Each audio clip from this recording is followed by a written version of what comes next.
kepada saya, "Ustaz, bagaimana kita berdakwah?" Saya jawab, katakan apa adanya.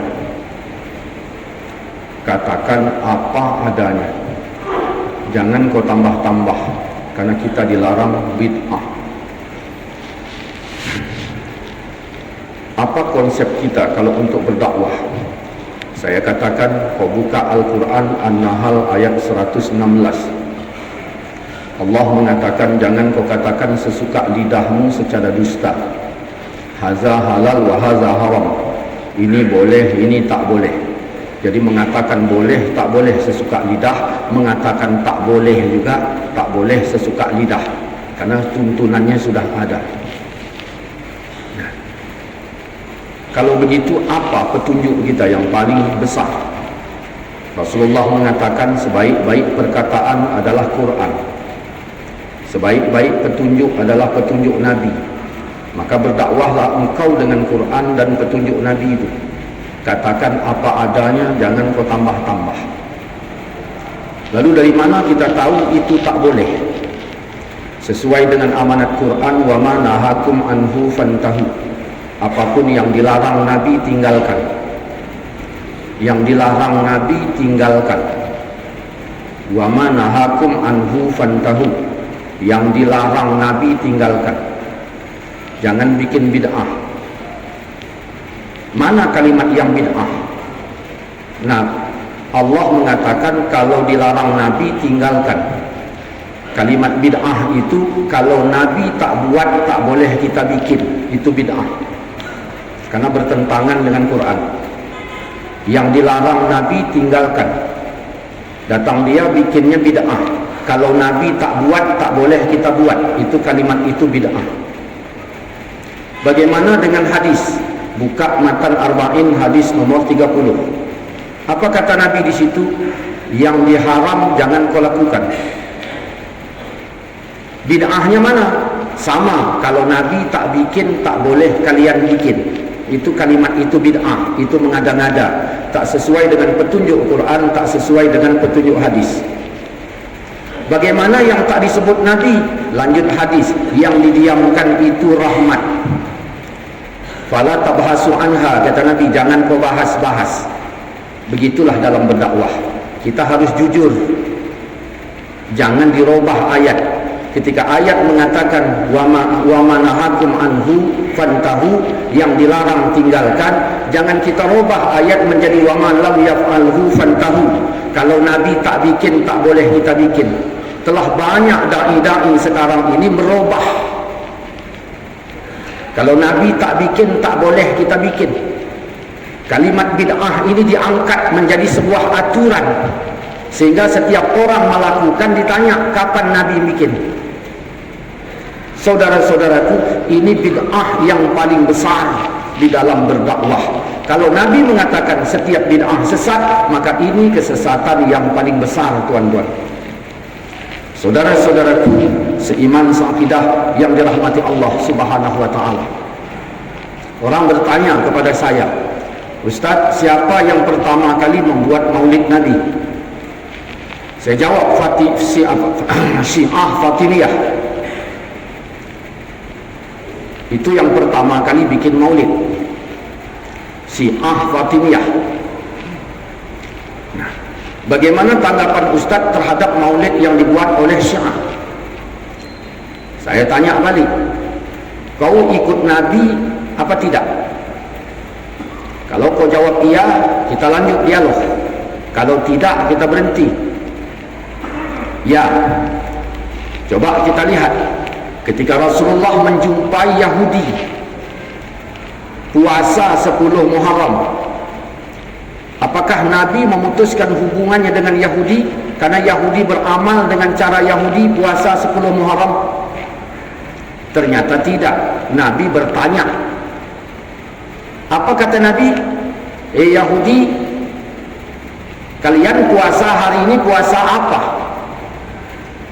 Alasannya apa? Nabi menanyakan alasannya, bukan mau melihat orangnya. Yahudi puasa itu amalannya Yahudi 10 Muharram. Nabi tanya alasan Yahudi itu kenapa puasa 10 Muharram. Jadi kalau kita ikut Nabi, ikut ini. Maka dijawab oleh Yahudi, ini Asyura ya Muhammad. Rasul kami dulu Musa dikejar oleh Fir'aun. Fir'aun ditenggelamkan di hari itu, Musa diselamatkan. Maka apa yang dibuat Nabi Musa? Nabi Musa mengenang keselamatannya. Setiap tahun dibikinnya haulnya berpuasa 10 Muharram. Ini amalan Yahudi. Nabi nanya alasan. Lalu alasan ini diterima oleh Nabi.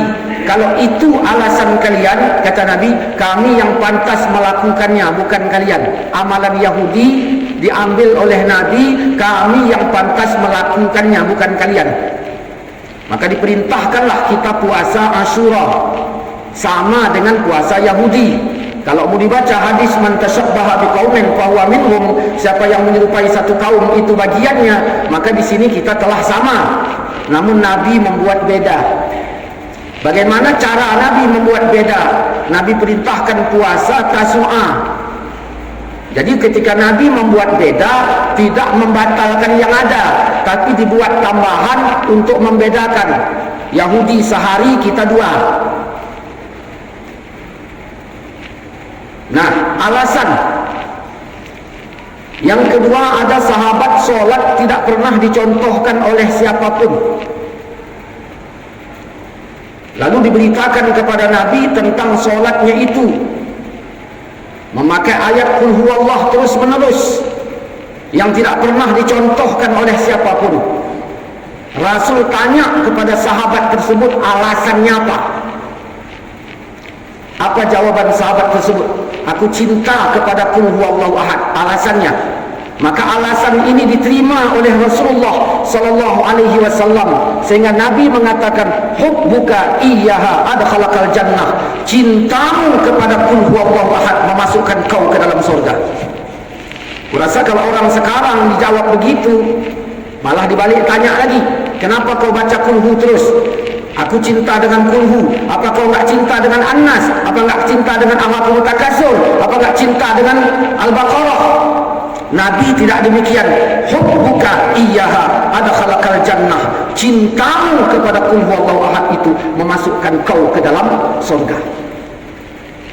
Nah, ada orang dulu maulid, sekarang tidak. Begitu kita tanya, Pak, kenapa anda tidak maulid? Oh, aku tak mau. Ternyata pelakunya Syiah. Jadi kalau pelaku Syiah, kenapa bapak tak mau? Aku tak mau karena Syiah sesat.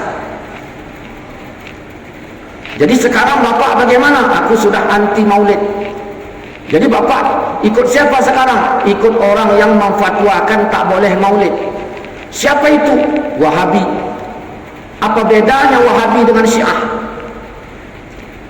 Dari sisi kesesatan, apa bedanya Wahabi dengan Syiah?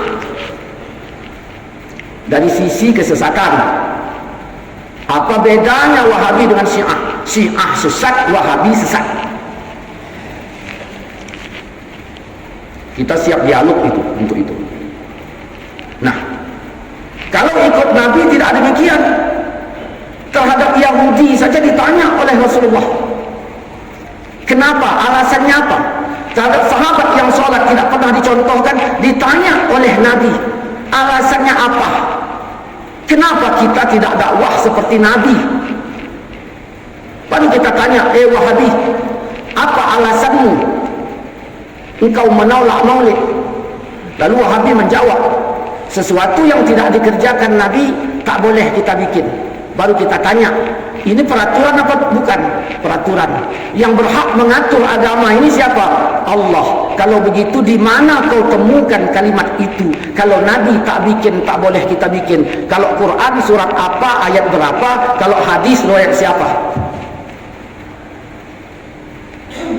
Saudara-saudaraku seiman seakidah yang dirahmati Allah Subhanahu wa taala, kalau Nabi tak bikin, tak boleh kita bikin. Sedangkan Quran katakan kalau beda pendapat kembali ke Quran dan hadis. Tidak pernah Quran katakan kalau beda pendapat kembali kepada apa yang dibikin Nabi. Kalau Nabi tak bikin, tak boleh kita bikin. Ini tidak ada nasnya, tuan-tuan. Jangan ditipu umat ini. Sudah banyak umat-umat ini seperti dicucuk hidungnya alasan karena penipuan. Saudara-saudaraku seiman seakidah yang dirahmati Allah Subhanahu wa taala. Kita tanya kepada orang yang buat, alasannya apa? Dulu tak dibuat oleh sahabat, kenapa belakangan dibuat? Karena pada zaman itu umat banyak tapi tak ada yang cinta kepada Rasulullah SAW. Begitu dicari penyebabnya apa, ternyata mereka kenal nama tapi tidak kenal sejarah yang sesungguhnya. Kalau begitu terpikirlah di benak mereka, perlu diceritakan tentang Rasulullah kepada mereka supaya dengan mereka tahu sejarahnya mereka bisa cinta kepada Nabi. Kalau demikian dicari dalil, ada enggak dalil pendukungnya?